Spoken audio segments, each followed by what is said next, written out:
The hell is that?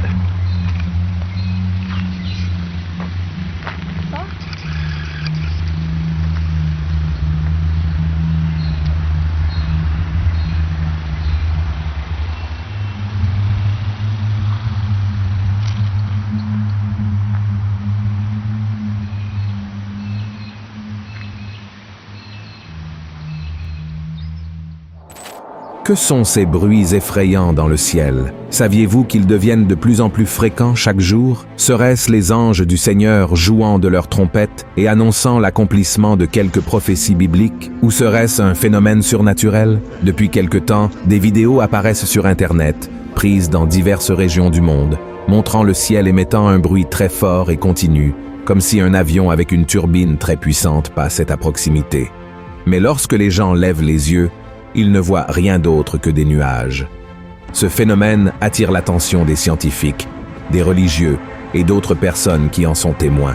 La question qui reste est, qu'est-ce qui cause ces bruits dans le ciel? Et pourquoi se produisent-ils de plus en plus fréquemment? Devons-nous nous inquiéter de quelque chose qui pourrait se produire dans un avenir très proche?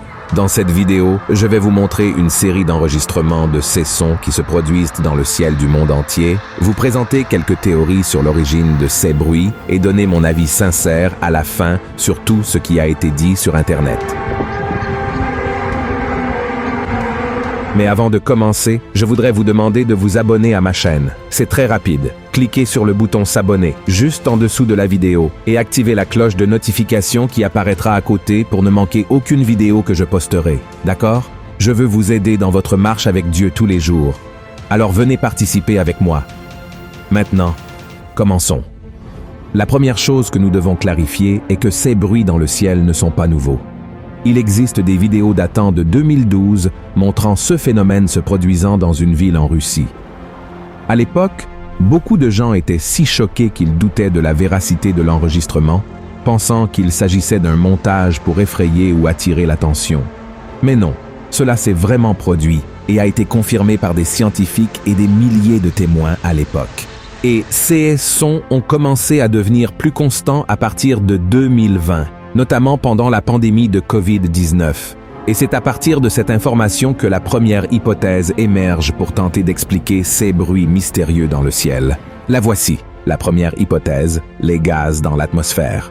Un groupe d'astrophysiciens soutient que ces sons sont liés aux gaz présents dans l'atmosphère.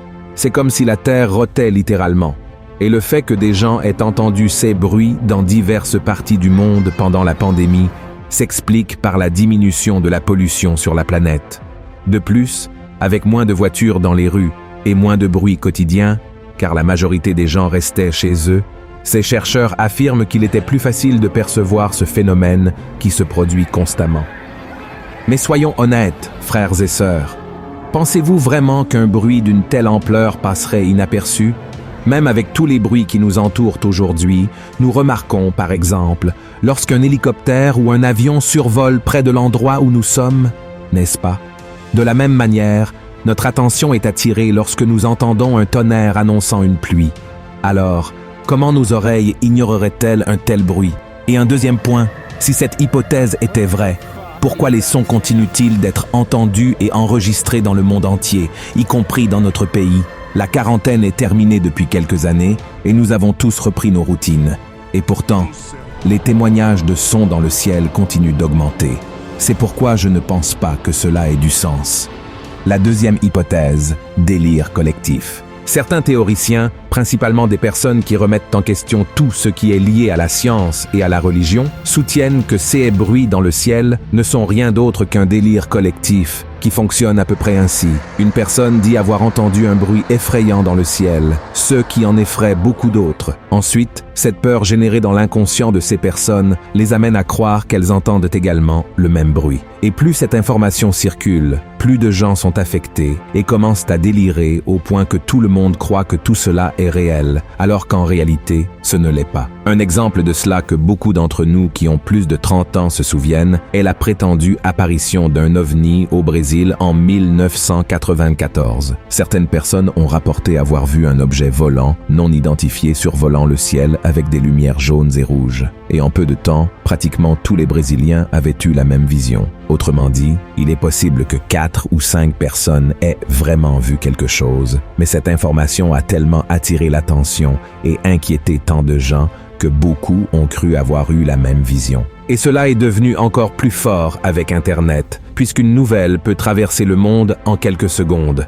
Mais malgré cela, à mon avis, cette théorie peut également être écartée, car il existe de nombreuses vidéos et témoignages sur ce phénomène. Il est clair que toutes ne sont pas vraies et que de nombreuses personnes profitent du sujet pour obtenir des vues et de l'engagement sur les réseaux sociaux. Mais la plupart des images analysées, y compris par des scientifiques de la NASA, sont authentiquement réelles. Et voici la troisième hypothèse, le Skyquake. Et en parlant de la NASA, cette troisième hypothèse a déjà été étudiée par eux. Les Skyquakes, ou tremblements de ciel, sont un phénomène où l'on entend des sons forts et inexplicables venant du ciel. Ces sons sont souvent décrits comme des explosions, des grondements ou des bruits semblables à des tonnerres, mais ils ne sont liés à aucune activité météorologique.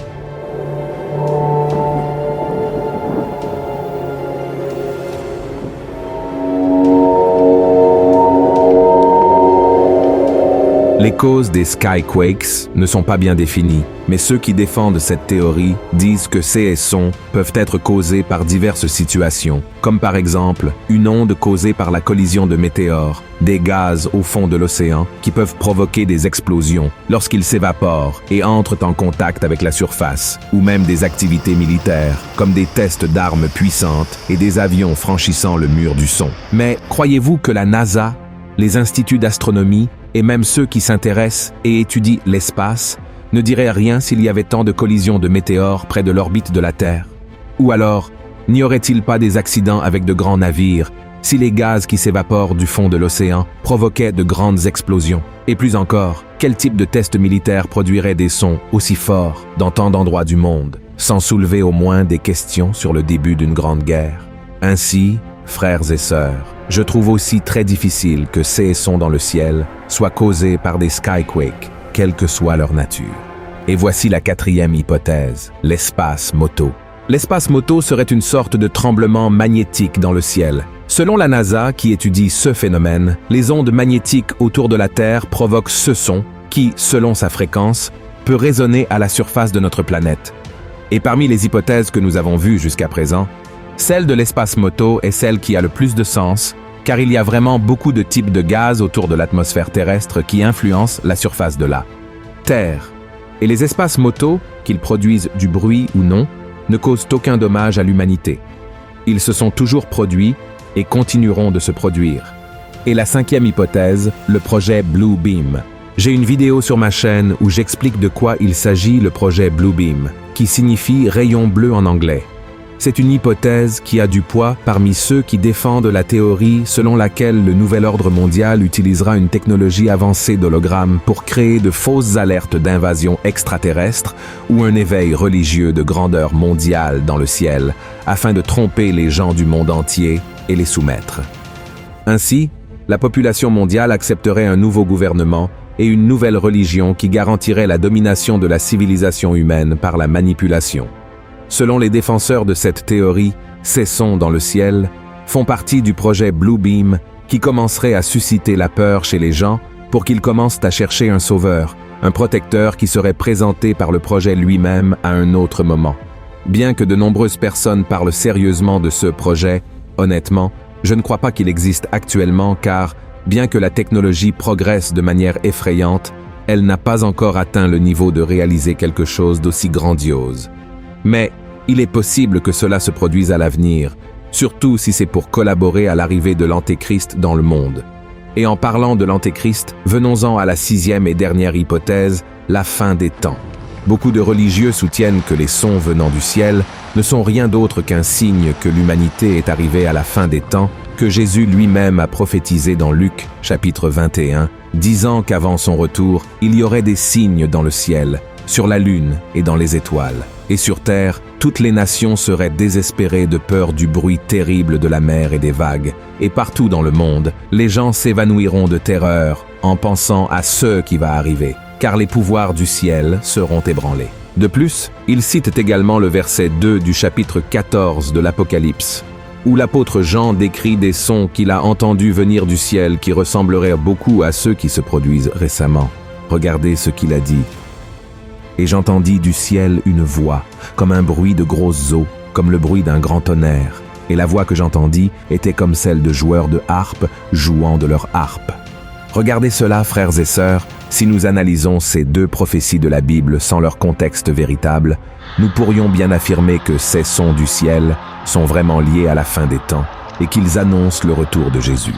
Mais il se trouve que tant la prophétie de Jésus que celle de l'apôtre Jean ne parlent pas des temps actuels mais d'une période à venir, celle de la seconde moitié de la grande tribulation, qui selon les prophéties de Daniel, commencera 3 ans et demi après que l'Antéchrist se soit révélé au monde et ait pris le contrôle total des nations.